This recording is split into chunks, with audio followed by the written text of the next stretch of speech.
재벌의 재혼에는 공통점이 있다. 놀랍게도 이 말에 고개를 끄덕이게 되는 인물이 있습니다.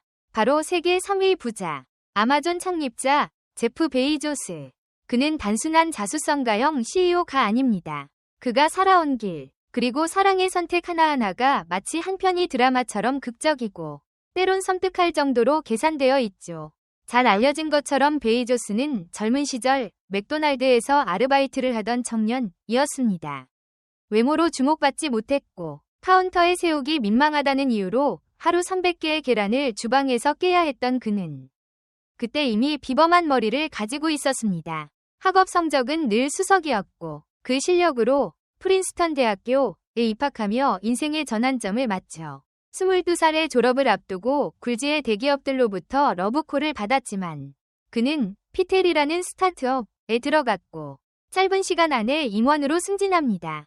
이후에도 승진을 거듭해 결국 투자회사 부사장 자리까지 올랐고 이 시점에서 인생의 또 다른 전환점, 바로 사랑이 찾아옵니다. 상대는 직장 동료였던 맥켄지 스콧. 그녀는 제프처럼 프린스턴 출신의 엘리트였고 행정 업무를 맡고 있었죠. 내성적인 성격이지만 의외로 연애에는 적극적이었던 그녀는 먼저 점심을 제안하며 두 사람의 인연이 시작됩니다. 제프는 특히 그녀의 SAT 점수를 보고 반했다고 털어놓았죠. 지성과 신뢰, 이 두 가지 키워드가 이 부부의 출발점이었습니다. 3개월 만에 약혼, 그리고 결혼, 그리고 더 놀라운 건 맥켄지는 남편의 창업 아이디어에 조건 없이 좋아, 해봐라고 대답했다는 사실입니다. 수학을 싫어했던 그녀는 남편을 위해 회계 업무까지 도맡아 하며 아마존의 첫 직원으로 함께 시작했죠. 이후 아마존은 성장을 거듭했고 부부는 세간의 부러움을 한몸에 받았습니다.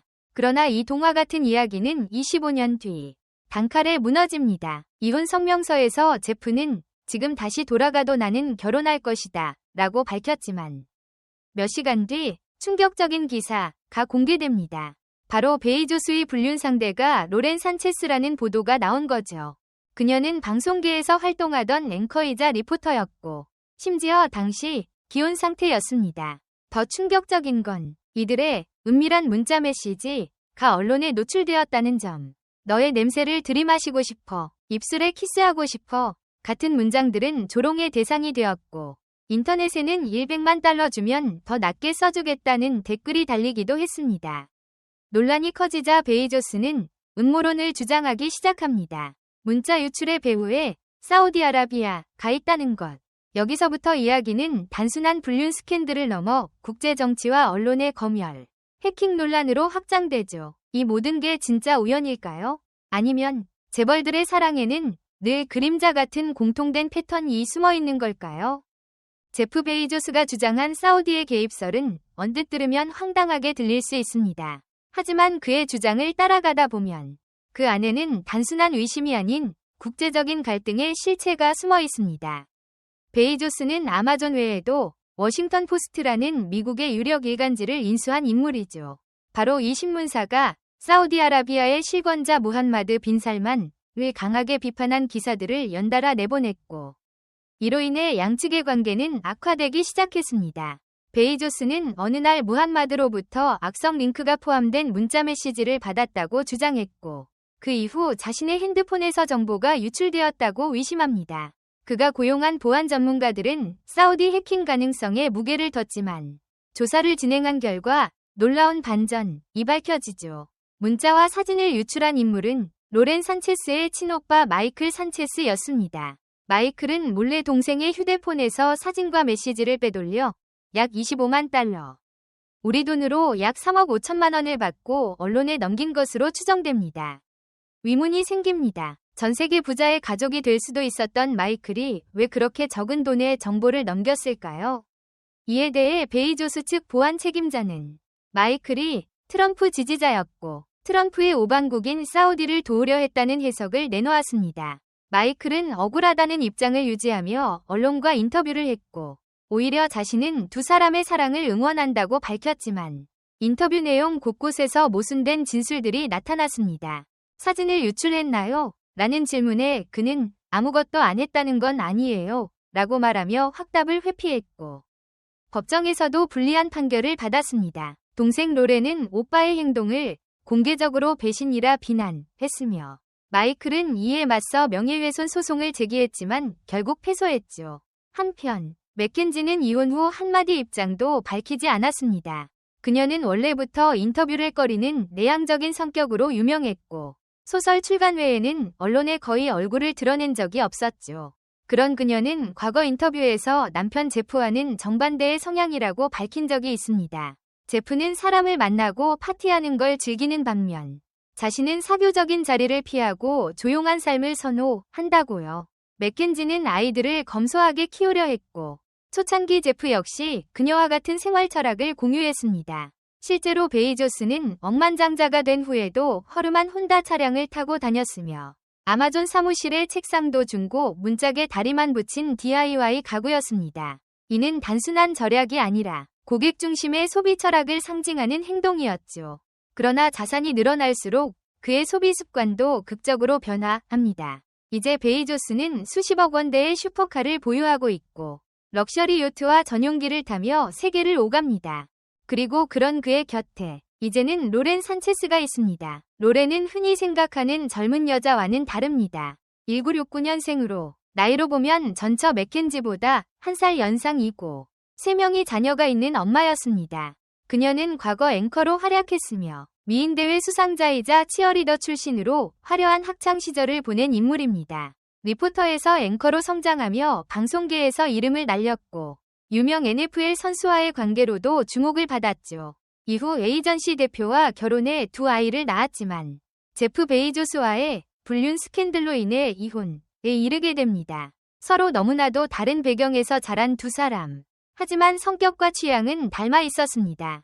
둘 다 외향적이고 사교적인 스타일이며 대중의 시선을 즐기는 커플이었습니다. 보그 커버를 함께 장식하고 레드카펫에서 팔짱을 끼고 포즈를 취하는 그들은 자신들의 삶을 콘텐츠화하는 재벌 커플의 전형이 되어가고 있었죠. 이혼 후 맥켄지는 제프 베이조스로부터 아마존 주식 4%를 양도받습니다. 당시 시가로 약 380억 달러, 우리 돈으로 54조 원에 달하는 금액이었죠. 그녀는 단숨에 전 세계 여성 중 가장 많은 자산을 가진 인물로 등극합니다. 많은 사람들은 이혼 합의금이 지나치게 많다고 생각했지만 실상은 그렇지 않았습니다. 아마존의 초기 성공은 제프 혼자만의 힘이 아니었고 맥켄지도 창업부터 함께한 동업자이자 핵심 인물이었습니다. 이후 그녀는 교사로 일하던 남성과 재혼했는데 그 남자는 바로 그녀의 자녀가 다니는 학교 교사였습니다. 재산 차이가 너무 커서 처음엔 위화감을 느꼈다고 했지만 그 사랑도 오래가지 않았습니다. 구체적인 이유는 알려지지 않았지만 재정적 문제와 가치관 차이로 인해 결국 또다시 이혼을 선택하게 되었죠. 반면 제프 베이조스는 로렌 산체스와의 관계를 공식화한 후 이탈리아 베네치아에서의 초호화 결혼식을 준비 중인 것으로 알려졌습니다.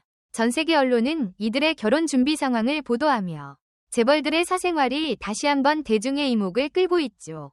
하지만 베이조스의 인생에서 가장 큰 반전은 그의 진짜 아버지와의 이야기일지도 모릅니다. 제프의 생물학적 아버지는 테드 조겐슨, 덴마크계 미국인으로 과거 자전거 하키 선수였던 그는 고등학생 시절 제프의 어머니와의 사이에서 아이를 가지게 됩니다. 하지만 그는 가족의 책임을 다하지 못했고 결국 제프의 어머니와 이혼하게 되죠. 이후 제프는 어머니와 단둘이 살게 되었고 어머니는 낮에는 비서로 일하며 190달러의 월급으로 생계를 유지하고 밤에는 아들과 함께 야간 수업을 듣습니다. 그리고 그곳에서 마이크 베이조스라는 운명의 남자를 만나게 되죠. 마이크는 쿠바 혁명을 피해 미국으로 망명한 난민이었습니다. 그의 가족은 원래 농장주로 부유했지만 공산화 이후 모든 재산을 빼앗기고 마이크는 혼자 미국으로 보내졌습니다. 영어 한마디 못하던 그는 공부와 일을 병행하며 장학금을 받아 야간 대학에 진학했고 거기서 제프의 어머니와 사랑에 빠집니다. 마이크는 결국 제프를 입양하고 자신의 친자식처럼 기르죠. 심지어 제프가 아마존을 창업하고 싶다고 했을 때 정확히 무슨 사업인지도 모른 채 25만 달러, 평생 모은 전 재산을 투자합니다. 제프조차 성공 가능성을 30%로 예상했던 시기였는데 그 믿음 하나로 마이크는 아들에게 투자했고 결과는 12.000%% 수익률이라는 미친 결과로 돌아옵니다. 하지만 제프는 생부 테드 조겐슨과는 평생 연락을 끊은 채 살아갑니다. 그의 전기를 쓰던 작가가 테드를 찾아가 아들이 세계적인 부자가 되었음을 알렸을 때 테드는 아들의 개명 사실조차 몰랐고 그게 무슨 소리냐며 되물었죠. 뒤늦게 진실을 알게 된 테드는 연락을 원했지만 제프는 단호히 거절합니다. 저는 그를 만난 적도 없어요. 병원에서 서류 작성할 때만 떠올릴 뿐이죠. 그의 아버지는 자신을 키워준 마이크 베이조스뿐이라고 말합니다. 재벌이 된다는 건 단순한 자산의 크기를 넘어선 이야기입니다. 그 안에는 숨겨진 가족사, 배신, 그리고 절대적 신뢰가 섞여 있습니다. 제프 베이조스가 로렌 산체스를 선택한 이유는 단순히 외모나 성적 매력 때문이 아니라 아마도 자신을 드러내고 즐기기를 좋아하는 성향, 즉 그가 현재 원하는 라이프 스타일과의 닮은 점 때문일 겁니다. 반면 맥켄지는 조용하고 사적인 사람으로 지금의 베이조스와는 너무 멀어진 존재가 되었죠. 사람을 안다는 것이라는 책에 따르면 사람은 주변에 일루미네이터, 빛을 주는 사람가 있느냐 없느냐에 따라 전혀 다른 삶을 살게 됩니다. 제프 베이조스에게 마이크 베이조스와 맥켄지는 분명히 그 빛을 준 인물이었습니다. 하지만 시간이 흐르며 그가 선택한 방향은 점점 다른 방향을 향하게 되었죠. 결국 재벌들의 공통점은 단순한 성공 스토리가 아니라 누구를 통해 성장했고 누구를 통해 무너졌는가에 대한 인간적인 이야기인지도 모릅니다. 댓글 섹션에 여러분의 의견을 남겨주세요. 영상을 끝까지 시청해주셔서 진심으로 감사드립니다. 앞으로도 더욱 재미있고 좋은 콘텐츠로 찾아뵙겠습니다. 좋아요와 구독, 알림 설정도 잊지 마세요. 다음 영상에서 만나요.